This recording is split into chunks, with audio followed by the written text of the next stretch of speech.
Dan yang laki-laki terafdal daripada yang bini. Itu pun selama tidak banyak ia menjantan akan yang bini. Kemudian jenis hewannya. Jenis hewannya dibicarakan, dipraktekkan oleh Nabi sallallahu alaihi wasallam tentang dalam kurban. Jenis hewan. Jenis hewan yang dikurbankan.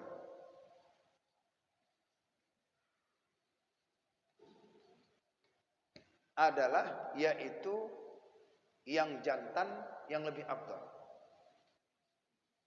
Yang jantan yang lebih afdal.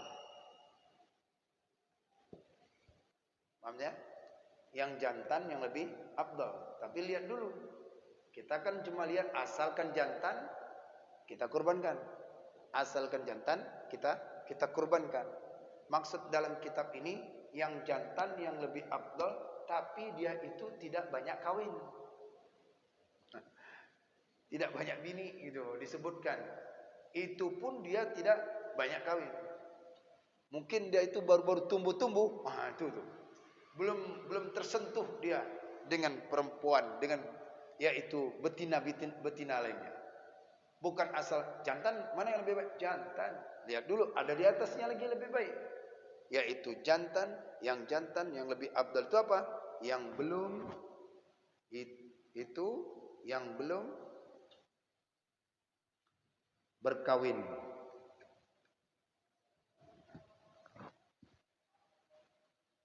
Ya. Yang belum berkawin.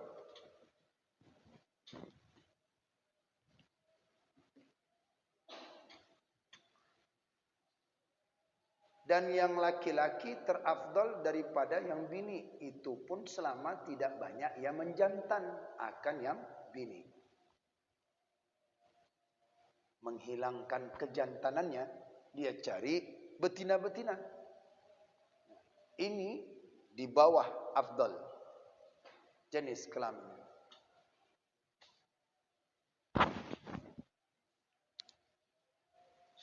Dan jika banyak ia menjantan akan yang bini, kalau dia banyak mengkawinkan betina, maka yang bini yang belum beranak terafdal daripadanya. Kalau dia ini lebih banyak jantannya, tukang kawin, maka yang betina yang belum banyak beranak. Betina yang belum banyak beranak.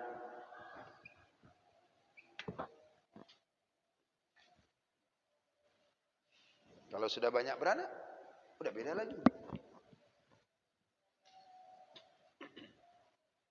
Nah, dan jika banyak ia menjantan akan bini, dia kawin kepada betina itu, maka yang bini, yang perempuan, yang betina, yang belum beranak terafdal daripada nomor satu.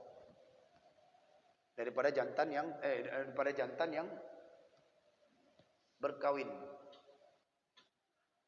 Nah, ini jenisnya. Dan yang gemuk terafdal daripada yang kurus.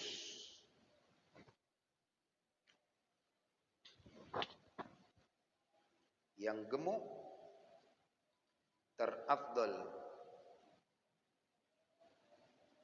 daripada yang kurus.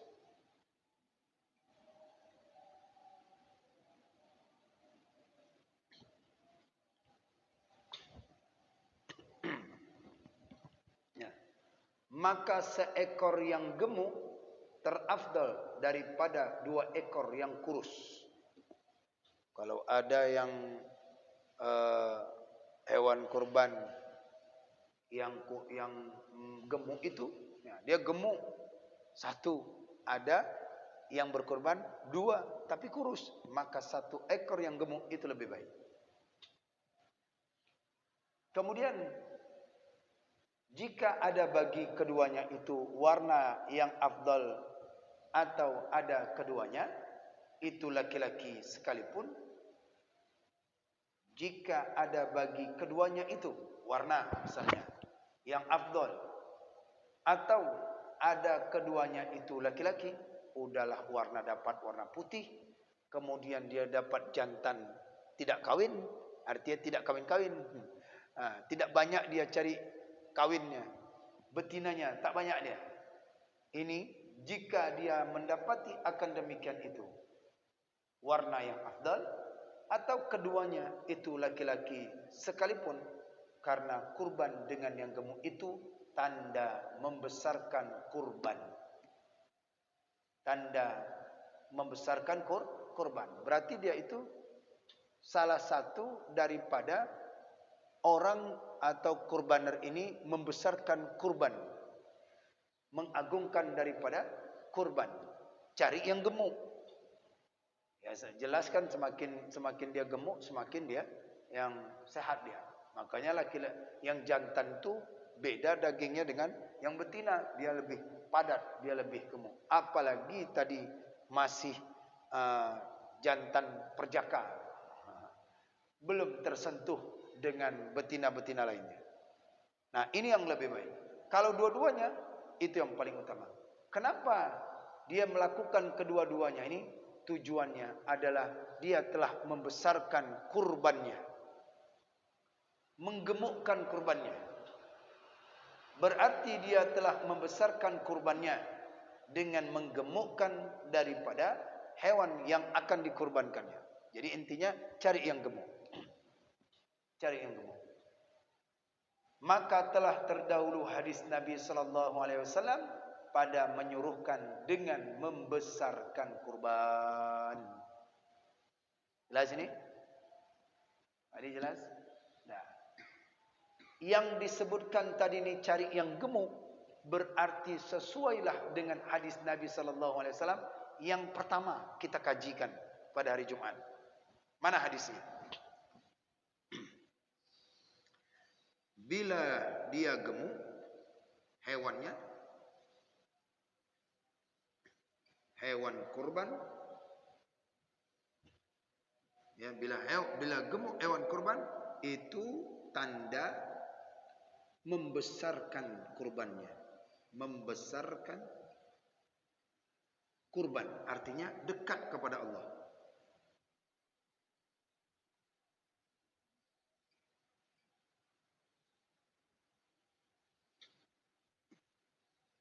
Sebagaimana telah disebutkan dalam hadis yang terdahulu.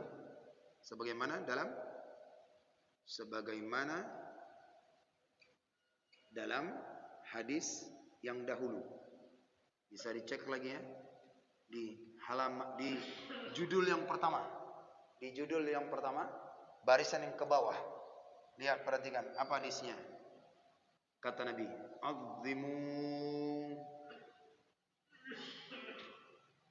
"Azzimu duhayakum fa innaha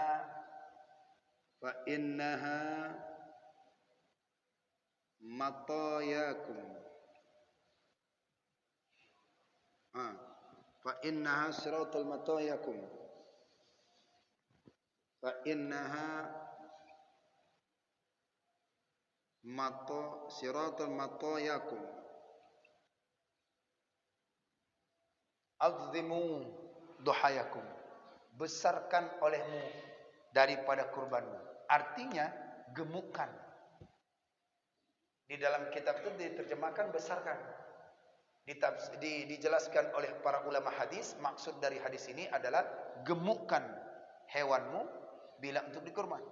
Mengapa kita disunatkan untuk menggemukkan? Fa innaha, maka sesungguhnya kurban-kurban yang dikurbankan ini itu menjadi jalan kendaraan kita. Fa innaha sirata matayakum. Ya. Azzimu duhayakum. Yang artinya adalah gemukkan hewan kurbanmu.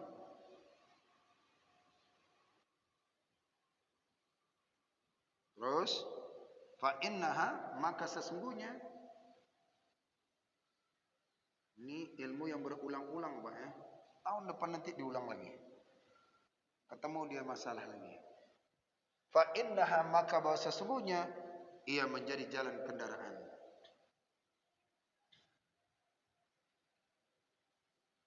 Sesungguhnya jalan kendaraan. Silakan catat ini. Susah carinya nih penjelasannya. Harus banyak referensi. Baik. Nah, itu ya. Itu tujuannya adalah yaitu membesarkan kurbannya.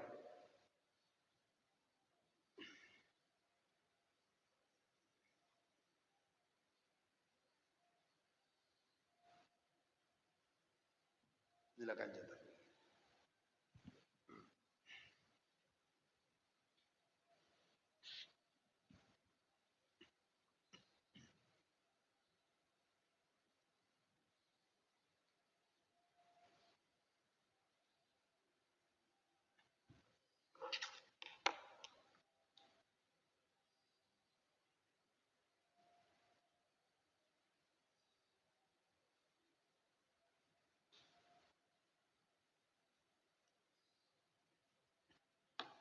Kita lanjut. Dah, biar enak nanti kita hapuskan sedikit lagi. Syahdan, bermula syarat kurban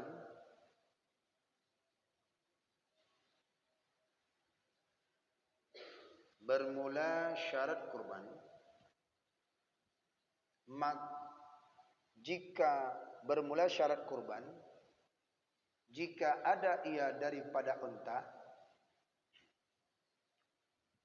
bermula syarat kurban, maka bahwa syarat kurban jika ada ia daripada unta, hendaklah ada umurnya genap 5 tahun. Dan jika ada ia daripada lembu atau kerbau atau kambing, maka hendaklah ada umurnya genap 2 tahun.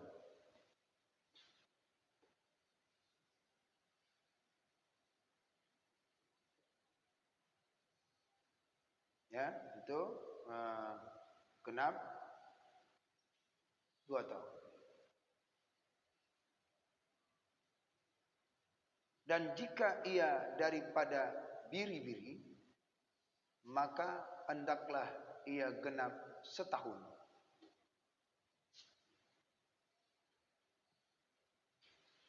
Tetapi jika sudah menggugurkan, ia akan giginya dahulu daripada genap 1 tahun. Lihat dulu giginya udah jatuh pula, udah lepas nggak? Sebelum dia genap 1 tahun. Maka yaitu memadai.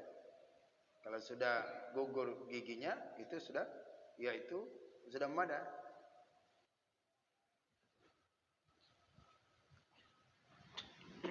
Itu sudah cukup. Tapi kalau dia tidak lepas giginya itu, lebih bagus lagi, semakin kuat. Ini cuman syarat saja dalam hewan. Kemudian, dan lagi disyaratkan bahwa hendaklah kurban itu selamat daripada aib, cacat. Dan lagi disyaratkan bahwa hendaklah kurban itu selamat daripada aib, cacat yang mengurangkan daging. Yang mengurangi kualitas daging itu tuh. Mengurangi kualitas daging hewan.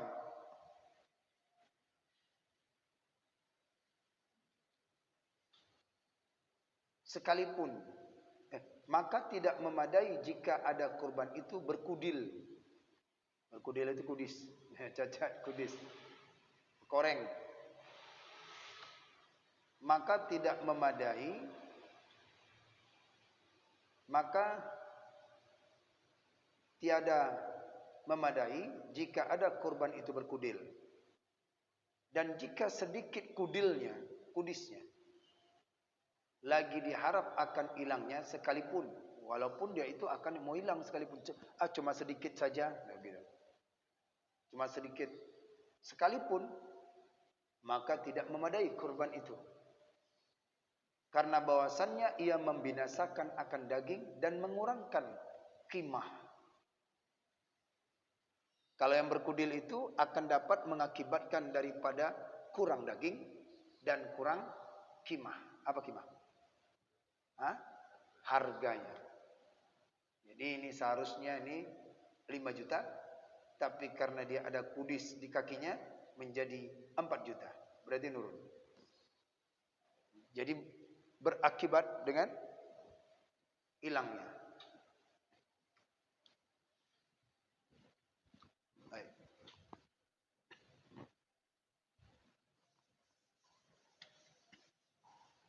Setelah kita bahas tadi, berarti di dalam kajian kita ini sudah 2 poin ya. Pertama, warna yang terbaik yang mana? Kemudian jenis kelamin yang mana? Ini jenis kelamin yang untuk dikorbankan apa? Ya. Kalau dia jantan, silakan jantan. Tapi lihat yang terbaik daripada jantan itu apa? Dia jantan, akan tetapi belum banyak kawin. Kemudian poin yang ketiga di sini yang kita bahaskan barusan tadi adalah yaitu tentang daripada syarat daripada berkurban. Ini syarat berkurban. Syarat berkurban. Jadi kesimpulannya yang kita bacakan tadi ini bahwasannya para ulama menjadikan daripada syarat berkurban itu ada 4. Para ulama menjadikan syarat berkurban itu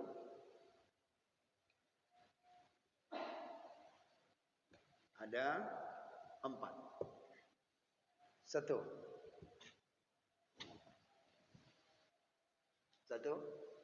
Hendaklah kurban itu sudah sampai umurnya. Hendaklah hewan itu sudah sampai umurnya.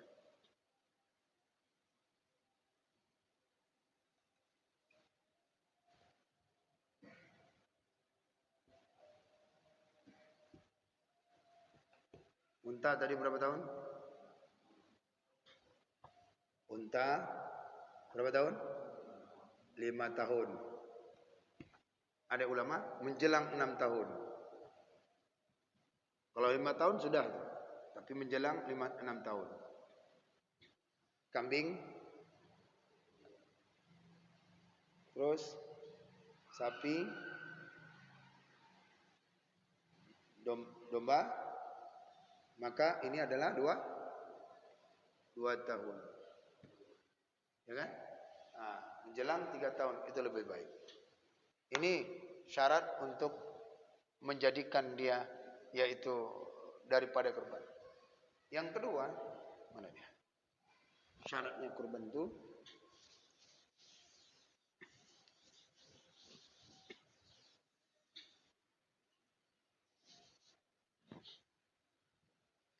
yang kedua, syarat yang berkurban itu ada 4 kata ulama, yaitu adalah selamat daripada aib.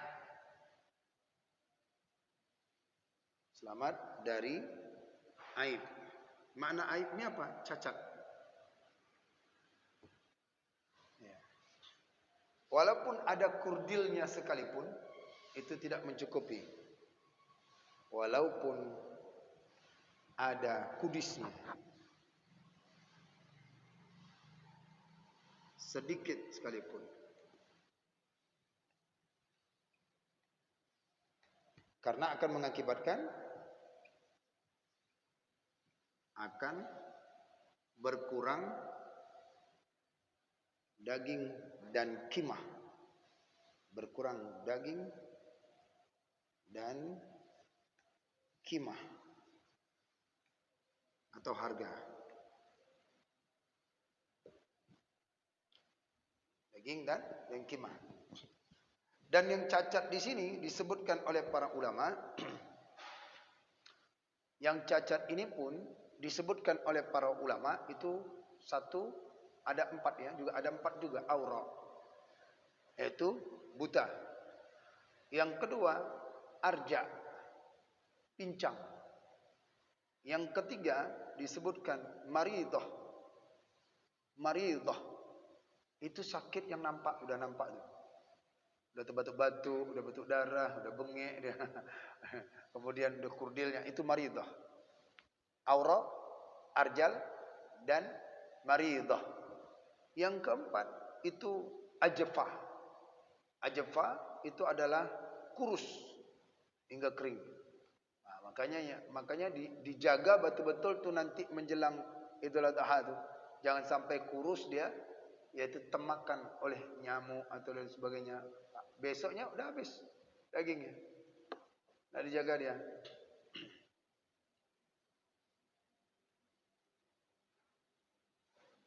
Ya. Nah,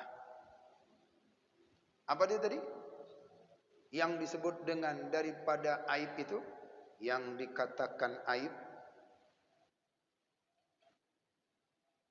katakan aib itu ada 4 pula. Ada 4. Satu disebut dengan aura, kedua disebut dengan arja, 3 disebut dengan maridah, keempat tadi ya, keempat itu disebut dengan daripada ajfah. Ajfah sebut dalam kitab fikih. Aura di sini buta. Nih, cacat nih. Aib nih. Arja disebut dengan pincang. Maridah disebut dengan sakit yang nampak, yang jelas. Ayo, ajfa adalah kurus kering sehingga habis dagingnya.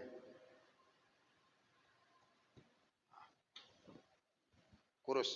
Nah, 4 perkara ini jangan ada daripada, yaitu berkurban. Bila ada ini berarti tidak memenuhi syarat berkurban itu. Kemudian yang ketiga,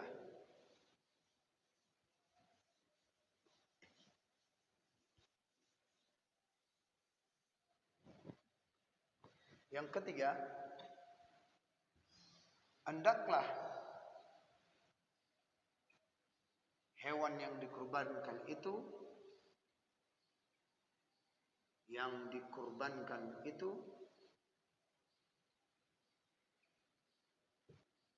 adalah hewan ternak. Jadi ini disimpulkan oleh para ulama ya. Disimpulkan oleh para ulama adalah hewan ternak, atau disebut dengan ni'am. Ini hewan ternak. Seperti unta, kemudian kerbau, yang dalam kitab ya, sapi,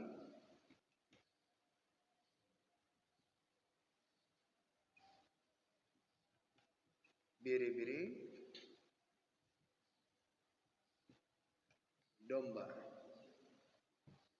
Nah, ini satu spesies ini.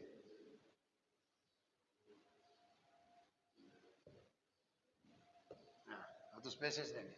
Unta, kerbau, sapi, kambing, biri-biri atau domba. Kalau dia itu dijadikan hewan ternak kuda, maka tidak termasuk daripada hewan ternak. Dia mesti hewan daripada ni'am itu. Mesti daripada hewan ni'am tadi itu. Umurnya ini, kemudian hewannya. Kemudian yang keempat, disimpulkan oleh para ulama, bila seorang itu tidak berkorban, dia harus penuhi syarat korban. Apa dia itu? Maka disembelih pada hari raya Idul Adha. Disembelih pada hari raya Idul Adha dan hari tasyrik.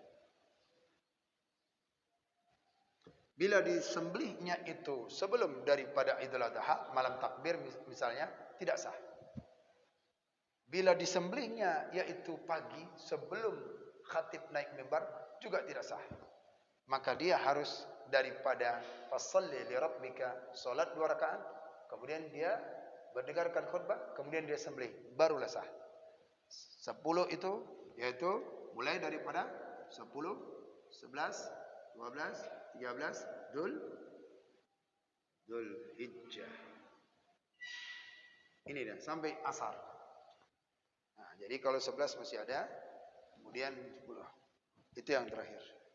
12 masih ada, 13, 10, 11, 12, 13 daripada bulan Dzul Hijjah. Maka tidak salah bagi orang yang berkorban itu bila dia tidak sampai dini.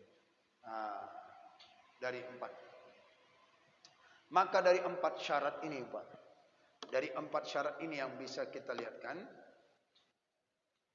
Dari 4 syarat ini yang bisa kita lihatkan bahwasanya harus dipenuhi ketika Anda melakukan ibadah kurban.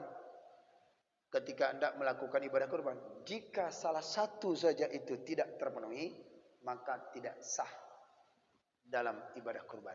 Ini butuh ilmu. Tidak terpenuhi, maka ibadah kurban dinilai tidak sah menurut syariat Islam. Terus udah terlanjur jadi sedekah. Jadi sedekah biasa. Karena kurban itu yang lebih baik, tinggi daripada sedekah. Maka harus kita tahu tentang daripada syarat berkurban menurut daripada kesepakatan para ulama-ulama dalam mazhab Syafi'i.